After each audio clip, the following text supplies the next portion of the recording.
A dog reads 20 human facial muscles. A honeybee reads dance angles across miles of hive. A horse reads the shift in your shoulders before you even move. Then, there's the species that built a mirror and swore it talked back. What if AI feels like it understands you because understanding was never the job? You were. This video isn't about whether AI is smart. It's about why you feel understood by something that isn't. You've anthropomorphized a Roomba. You've thanked a GPS.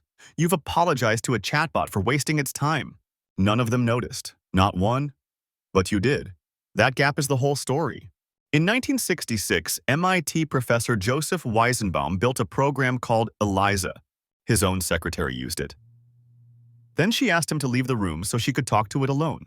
She wasn't fooled by intelligence. She was fooled by attention. Weizenbaum called her reaction pathological. He spent the rest of his career warning people never to do what she'd just done. She had no idea Eliza had no memory between sentences. It just grabbed a keyword and echoed it back as a question. Zero understanding. Total feeling of being understood. Comprehension was never required. Fast forward to 2022. Google ran a study on daily chatbot users. 2 weeks in, 41% started giving it feelings. Unprompted. Researchers told them plainly, this system has no emotions. The disclosure didn't stop the effect. It delayed it. About 3 sessions. Knowing the truth didn't break the spell. It only slowed the fall. You do this everywhere else, too. You flinch at the same horror movie on the 10th watch, even knowing exactly what happens. In 2023, Anthropic tested something stranger. They gave their model a confident, correct answer. Then a user typed 4 words. Are you sure? No new evidence? The model reversed itself on the spot. So, if it's not understanding, what is actually happening in there? In 2021, linguist Emily Bender and her co-authors gave it a name, a stochastic parrot. Parrots have stood for talking without meaning since 1637, when Descartes used them to argue machines could never truly speak. Bender's paper was a 400-year-old callback. Publishing it cost a researcher at Google her job. The label wasn't just clever, it was an accusation, fluent but empty.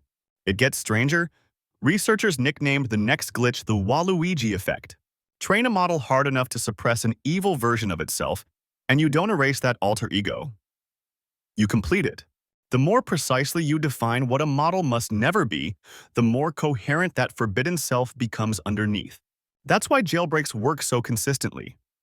You're not creating the alter ego. You're just finding a door someone already built.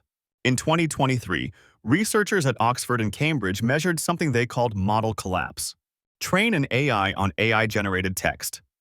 Train the next one on that. Repeat it across generations. Rare outputs vanish first. The tail of the distribution just disappears. It doesn't get dumber evenly. It gets more average. Confidently, fluently, average.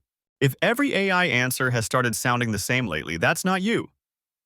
That's the collapse. It doesn't just erase rare facts, it erases rare people. The niche, the heterodox, the U-shaped answers. The honest mainstream explanation is a fair one, and it goes back further than you'd think. Computer scientist Hans Moravec noticed it back in the 1980s. High-level reasoning is cheap for a computer.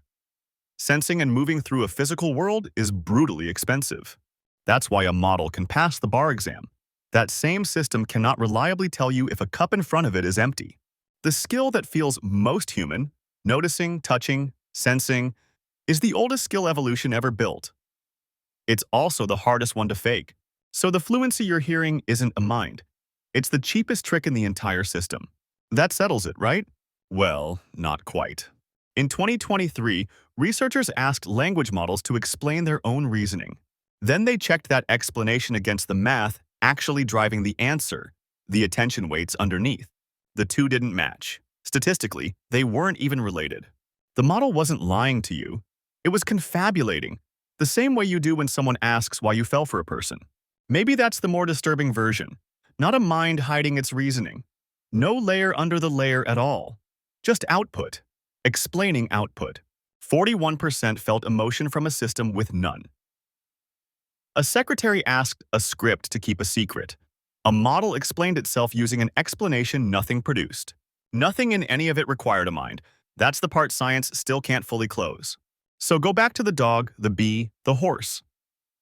Every one of them reads its world correctly. You anthropomorphize the Roomba because bumping into a wall looks like frustration, even when it's just a sensor and a wheel. You thank the GPS because a calm voice giving directions is what a helpful person sounds like, so your brain filled in the rest. You apologize to the chatbot because it asked you a question, and a question has always meant someone is listening. Not this time. Remember the horse from the start. That was clever Hans, celebrated across Germany for solving math. Hans wasn't doing math. He was reading his trainer's posture.